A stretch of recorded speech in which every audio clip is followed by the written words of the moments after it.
Thug life to pro fighters. Diaz Brothers. Meet the Diaz Brothers, Nick and Nate, labeled as thugs, gangsters, animals, and lunatics. But beyond the harsh descriptors lies a duo that goes above the ordinary in MMA. Warriors, exciting, intriguing, and talented, have imprinted their names in the sport's history with unforgettable battles. Hailing from Stockton, California, they're a paradox, a fusion of fury and focus, capable of creating chaos both in and out of the cage. Yet there's more to the Diaz boys than meets the eye, a complex story of determination and raw authenticity. Step back in time with this clip as we revisit a bare-knuckle mixed martial arts showdown featuring none other than Nick before his UFC debut in 2003. Right from the start, you'll witness the Diaz style in action.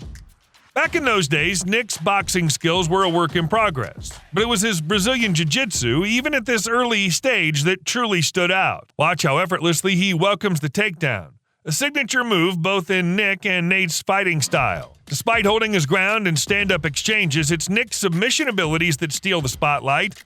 When his opponent appeared unsure on the ground, Nick capitalized on the opportunity. After delivering powerful ground and pound, an opening for a front choke emerged. And with his BJJ expertise, Nick swiftly secured the tap for the victory. This throwback bout showcases Nick's evolving skills and his mastery of the ground game that would become a hallmark of his career. Nate was carving out a reputation for himself in the world of ultimate fighting. Amid a house full of guys with big egos, Nate stood out as the most down-to-earth and genuine. Despite being one of the youngest fighters there, he displayed a calm and level-headed demeanor. In his second match, he faced Corey Hill, a rare opponent with a longer reach. Undeterred, Nate, determined to succeed, showcased his unique approach. Instead of engaging in a striking battle with the lanky Hill, Nate strategically shifted to grappling, attempting takedowns and pulling guard. Although Hill consistently secured takedowns, it was Nate who revealed his submission skills. In a quick move, he locked in a triangle choke, forcing Hill to tap. With 2 wins and 2 submissions, Nate Diaz was swiftly gaining favoritism among fans. Back in 2002, when Nate Diaz was just 17 years old, he decided to give bare-knuckle MMA a shot, following in the footsteps of his brother Nick. Even at such a young age, it was clear that Nate felt right at home in the world of bare-knuckle fighting. His counterhooks during an amateur MMA fight showcased a level of comfort in live combat that hinted at his future success. Nate's moves were so smooth that you could already see glimpses of the techniques he would use to outsmart seasoned strikers in the years to come. When the opportunity for a takedown presented itself, Nate seized it, securing the top position and transitioning to mount. From there, he demonstrated a diverse mix of martial arts skills, delivering open-handed slaps, locking his opponent's loose arm in an armbar, and ultimately earning the tap. It was a truly beautiful display of Nate Diaz's talent in the world of mixed martial arts, a display that foreshadowed his rise as a fighting prodigy. Entering the scene, almost hesitating, there he comes. Wait, he's not there. But suddenly, there it is. It's Stan.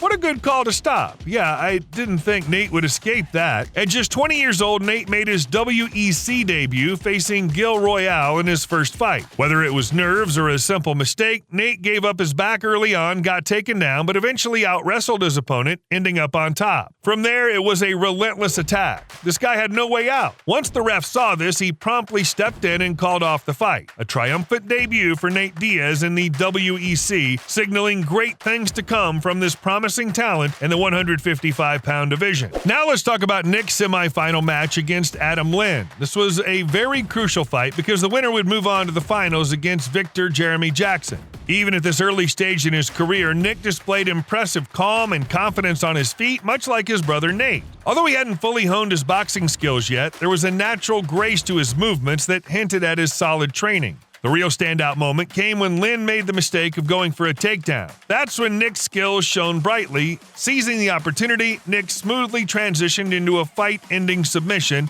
locking in an armbar in the blink of an eye. The crowd cheered as Nick showcased his ground game. Despite this victory, Nick faced a setback in the finals against Jeremy Jackson, who secured a dominant first-round TKO. However, this was just the beginning of their rivalry, setting the stage for an intense trilogy. In the world of grappling, success wasn't exclusive to Nate. Nick also made a mark in his matchup against the legendary Jorge Patino, also known as Macaco, at the prestigious ADC event. Nick impressed everyone by taking an early bottom position, a favorite attack stance for the Diaz brothers. However, the real surprise came when Patino attempted a takedown on Nick. Displaying veteran savvy, Nick rolled beneath Macaco, swiftly locking him into a leg submission. This victory for Nick, much like Nate's win over Ryan Hall, has stood the test of time. These Diaz brothers are not to be underestimated on the mat, showcasing their high-level skills in the grappling world. Nate's second fight in the WEC was against Joe Hurley, a fighter both he and Nick had faced before. Right from the start, Nate defied expectations by quickly gaining the upper hand and securing the top position. Throughout the first round, he unleashed a barrage of powerful punches from this advantageous position, showcasing a rare display of dominance. Despite spending the entire round on top, the second round saw Hurley turn the tables momentarily, yet this played right into Nate's strategy. Surprisingly, Nate's often more dangerous when fighting from his back, especially in terms of submission. True to form, he swiftly executed a triangle choke, catching Hurley off guard and ending the fight. It's not every day you witness a Diaz brother assert such control from the top and then seamlessly transition to a submission victory. In the opening round, a storm hit early, and all eyes were on Nick Diaz. Forget about it. Let's dive into the rematch with Jeremy Jackson. These two fighters would go on to create a trilogy in the UFC, but before that, there was a showdown in 2003 under the IFC Warriors Challenge banner. In their previous encounter, Jackson swiftly finished Nick in under a minute by TKO, raising the stakes for this young fighter. They wasted no time in setting a rapid pace, with Jackson aiming to build on his earlier victory. However, this time Nick Diaz was different. He played to his strengths, seizing the opportunity for a takedown and dominating from mount position. Although Jackson had triumphed in their first fight, he now faced a different Nick. As Nick unleashed powerful shots, the referee had to step in and call off the match. It was sweet revenge for Nick, and considering all the factors, it was a dominant performance on this memorable night. Nate was gearing up for his upcoming match in the Warriors Cup, confident that he'd come out victorious. Excitement buzzed as fans anticipated his triumph. After this win, he planned to head back to the WEC for a showdown with Hermes Franca, aiming to snatch the lightweight title. Unfortunately, things took a turn for the worse in that fight. In the second round, Diaz found himself in a tough spot as the champ skillfully applied an armbar, forcing Nate to submit. It was a tough loss, and marked the only time in Nate's career that he tasted defeat through submission. We've witnessed the Diaz brothers going toe-to-toe in bare-knuckle MMA, facing off against the same opponent, but let's shift the spotlight to their pure grappling skills. In the world of grappling, Nate Diaz faced off against the rising star Ryan Hall back in 2007. Hall, renowned in the Brazilian Jiu-Jitsu world for his 50-50 guard mastery, was no ordinary opponent. This was a clash between Nate, then a purple belt, and a future black belt who was already making waves in the sport. It wasn't a mismatch, it was a genuine test of skill. Nate showcased his talent, dominating the top position. As the bout unfolded, Hall found himself in a tight spot and eventually gave in to Nate's submission game. The victory, considering what we know about these two fighters today, has truly stood the test of time and aged incredibly well. When Nate had his first shot at the gold, it didn't go as planned. However, Nick, his brother, had a different story when he fought for the welterweight title 3 years earlier. He faced Joe Hurley, a shared opponent of both brothers.